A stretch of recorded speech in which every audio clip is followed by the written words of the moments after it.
मुंह के अलग अलग भागों में अनेक प्रकार के जीवाणु मौजूद रहते हैं, जैसे गाल के भाग, मसूड़े और दांतों के बीच के भाग। जब हम खाना खाते हैं तो ये जीवाणु दांतों के बीच फंसे भोजन के कणों पर जीवित रहते हैं। परिणाम स्वरूप वे जहरीले पदार्थों का स्राव करते हैं, जिससे मुंह प्रभावित होता है, जिस कारण मसूड़े से खून निकलता है तथा दांत हिलने लगते हैं। कुछ मामलों में शरीर के अंदर होने वाली जटिलताओं के लक्षण मुंह में दिखाई देते हैं, जैसे मसूड़े से खून निकलना और मुंह का अल्सर। मुंह में होने वाली इन अनियमितताओं पर आपको अवश्य ध्यान देना चाहिए तथा इसकी जानकारी नर्स या डॉक्टर को देनी चाहिए।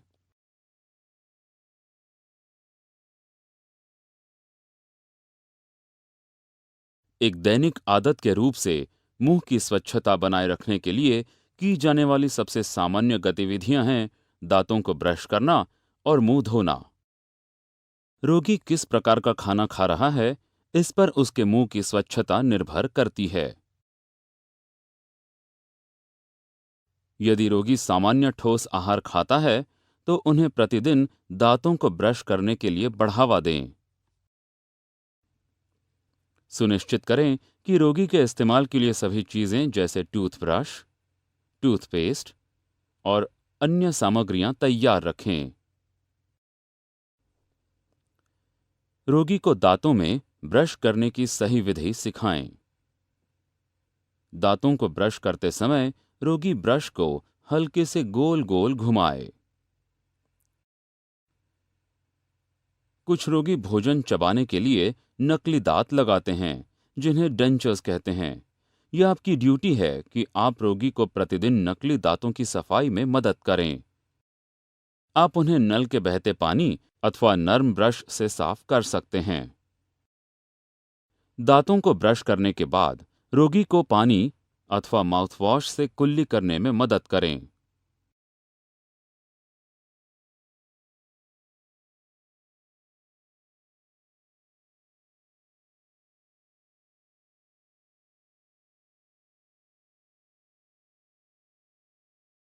यदि रोगी ठोस भोजन नहीं ले रहा है लेकिन ड्रिप के मदद से भोजन ले रहा है, तो सुनिश्चित करें कि रोगी का मुंह साफ है।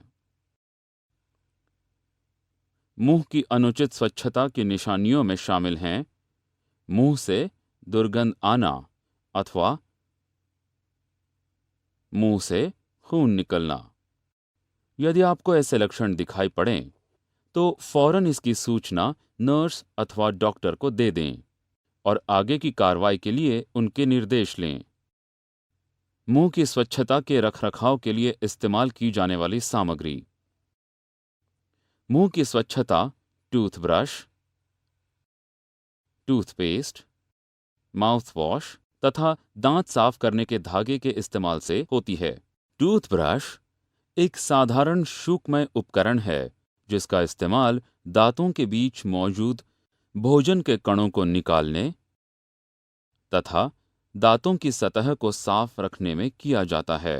टूथब्रश एक कठोर संरचना होता है जो मुंह को घायल भी कर सकता है, इसलिए टूथपेस्ट का इस्तेमाल टूथब्रश के काम को चिकना करने के लिए किया जाता है। ये कुछ जीवाणुओं को भी मारता है। कुछ जीवाणु केवल ब्रश करने से दूर नहीं होते, इसलिए हम माउथवॉश का इस्तेमाल करते हैं। माउथवॉश एक तनु रासायनिक पदार्थ है जिसमें पानी मिश्रित होता है। इसका इस्तेमाल इसमें समान मात्रा में पानी मिलाकर कुल्ली करने में किया जाता है। डेंटल फ्लॉस एक धागा सदृश संरचना है जिसके इस्तेमाल से दांतों के बीच फंसे भोजन के कणों को निकाला जाता है। जब भी रोगी को जरूरत पड़े अथवा वे मांगें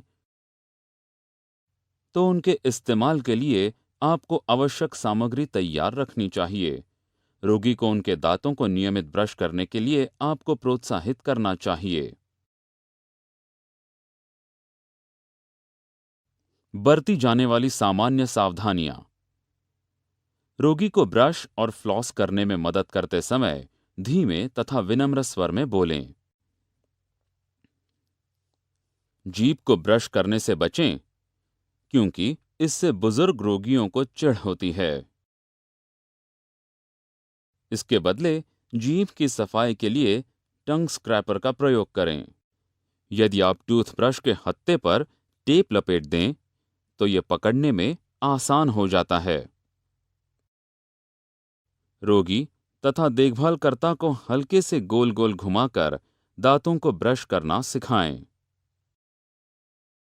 रोगियों तथा देखभालकर्ताओं को निर्देश दें कि वो टूथब्रश का प्रयोग 3 महीने में बदल दें।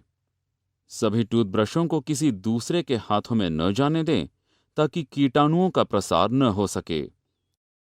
यदि रोगी नकली दांतों का इस्तेमाल कर रहे हैं तो दांतों को निकालें, उन्हें बहते पानी से साफ करें अथवा नर्म ब्रश द्वारा साफ करें।